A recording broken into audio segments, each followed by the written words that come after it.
فرقہ باطنیہ کے کچھ امیروں نے والی مصر کی بات کا جواب دینا چاہا، مگر صلاح الدین ایوبی نے انہیں خاموش کر دیا۔ اب ان بحث مباحثوں کا وقت گزر چکا ہے۔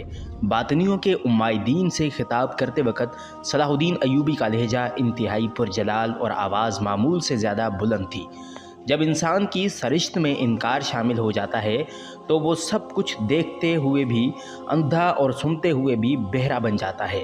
شیطان کی مثال ہمارے سامنے ہے۔ وہ روز ازل میں حق تعالیٰ کے روبرو حاضر تھا اور کھلی آنکھوں سے خلائق عالم کی بے پناہ قدرت کا مشاہدہ کر رہا تھا، پھر بھی اس نے آدم کو سجدہ نہیں کیا۔ کھلی نشانیاں موجود ہوتے ہوئے شکوک و شبہات کے پیچھے بھاگنے والوں کی مثال شیطان ابلیس رجیم جیسی ہے۔ جب حق تعالیٰ کی آخری کتاب مقدس میں یہ حکم نازل ہو چکا کہ پیغمبر اسلام صلی اللہ علیہ وسلم تمہیں جو کچھ عطا کریں وہ بغیر کسی پس و پیش کے لے لو، اور جس کام سے روک دیں اس سے فوراً باز آ جاؤ، تو پھر تم لوگ کس کی تلاش میں بھٹکتے پھر رہے ہو؟ میرے صادق القول اور باعمل علماء اپنے دلائل سے اس حقیقت کو ثابت کر چکے ہیں کہ تم لوگ عامت المسلمین میں سے نہیں ہو۔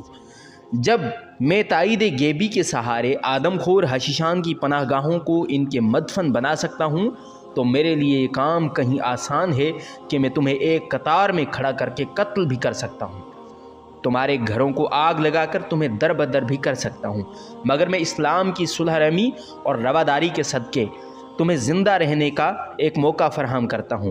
مگر یہ سلامتی جان اور زندگی چند اہم باتوں کے ساتھ مشروط ہے۔ یہ کہہ کر صلاح الدین ایوبی کچھ دیر کے لیے خاموش ہو گیا۔ باطنی عمائدین کے چہرے ایک انجان خوف سے زرد ہو رہے تھے۔ وہ نہیں جانتے تھے کہ صلاح الدین ایوبی ان کے زندہ رہنے کے لیے کیا شرائط پیش کرے گا۔ مختصر سے وقفہ سکوت کے بعد صلاح الدین ایوبی دوبارہ ان سے مخاطب ہوا۔ شام کی سرزمین پر قیام کرنے کے لیے تمہیں غیر مسلموں کی طرح جزیہ ادا کرنا ہوگا، اور اس کے بدلے میں حکومت وقت تمہیں سلامتی جان و مال کی مکمل ضمانت دے گی۔ اگر اس سلسلے میں حکومتی کارندوں سے کسی قسم کی کوتاہی سرزد ہوگی تو تمہیں عدالت عالیہ تک جانے کا حق حاصل ہوگا۔ حکومتی کارندوں کی غلطی ثابت ہو جانے کے بعد وہ سزا کے مستحق قرار پائیں گے اور تمہارے نقصانات کی مکمل تلافی کی جائے گی۔ تمہیں اپنے عقائد کے مطابق عبادت اور دیگر مذہبی رسمیں ادا کرنے کی پوری آزادی حاصل ہوگی، مگر تم سلطنت اسلامیہ کی حدود میں رہ کر اپنی عقائد کی تبلیغ نہیں کر سکو گے۔ میرے جاسوس ہر وقت تمہاری حرکات و سکنات کی نگرانی کریں گے۔ اگر تم نے حشیشان کی طرح محفوظ پناہ گاہیں، سرنگیں تعمیر کرنے یا عیسائیوں اور یہودیوں سے ساز باز کرنے کی کوشش کی تو یہ عمل سلطنت اسلامیہ کے خلاف کھلی بغاوت کے مترادف سمجھا جائے گا، اور بغاوت کی سزا موت کے سوا کچھ نہیں ہوگی۔ اگر تم میں سے کسی فرد یا خاندان کو میری یہ شرائط منظور نہیں تو وہ شام کی سکونت ترک کر کے اپنے تمام مال و متاع کے ساتھ کسی غیر مسلم علاقے میں جا کر آباد ہو سکتا ہے۔ صلاح الدین ایوبی نے اسلامی عدل و مساوات کے تحت اپنا فیصلہ سنا دیا تھا۔ یہ ایک بہترین فیصلہ تھا جس نے بدعقیدہ لوگوں کو پناہ بھی بخشی تھی اور انہیں عامت المسلمین سے الگ بھی کر دیا تھا۔ جیسے ہی صلاح الدین ایوبی کی طرف سے عائد کردہ شرائط کی تفصیل ختم ہوئی تو ایک باطنی امیر نے کسی قدر ناگوار لہجے میں کہا، کیا والی موصل سیف الدین اور والی حلب سلطان ملک صالح مسلمان نہیں ہیں؟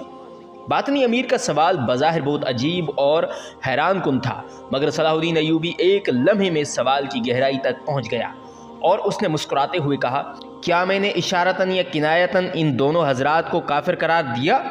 جب یہ دونوں حکمران آپ کے نزدیک مسلمان ہیں تو واضح رہنا چاہیے کہ سلطان ملک صالح اور سیف الدین نے ہمیں اپنی مذہبی رسموں کی ادائیگی کی تحریری اجازت دے دی ہے۔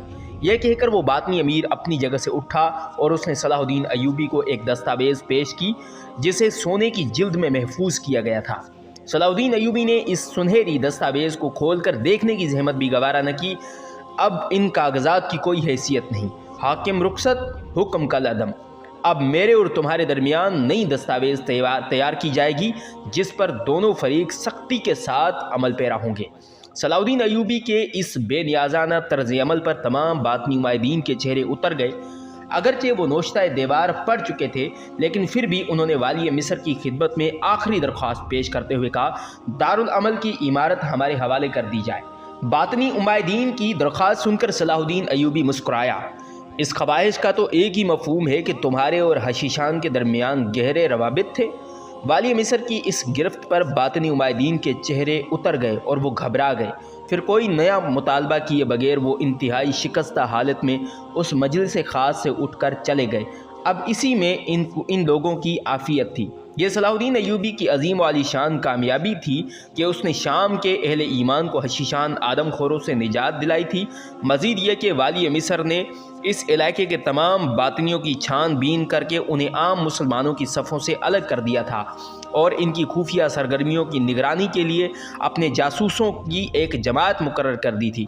پھر والی مصر نے دارالعمل کی پوری عمارت کو 3 بار پانی سے پاک کرایا، زمین 2 سرنگیں بند کیں، دارالعمل کا نام بدل کر دارالعلم رکھا اور شام کے مشہور عالم عبد الرحمن بن سعد کی امامت میں نماز شکر ادا کی اور انہی کو معلم اعلیٰ مقرر کیا۔ صلاح الدین ایوبی کو مصر سے نکلے ہوئے کئی ماہ ہو چکے تھے۔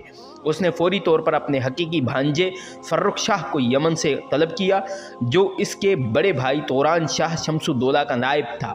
فرخ شاہ ایک باکردار اور شجاع نوجوان تھا جو صلیبیوں کے ساتھ کئی معرکوں میں کارہائے نمایاں انجام دے چکا تھا۔ صلاح الدین ایوبی نے فرخ شاہ کو شام کا حاکم مقرر کیا اور واپس مصر چلا گیا۔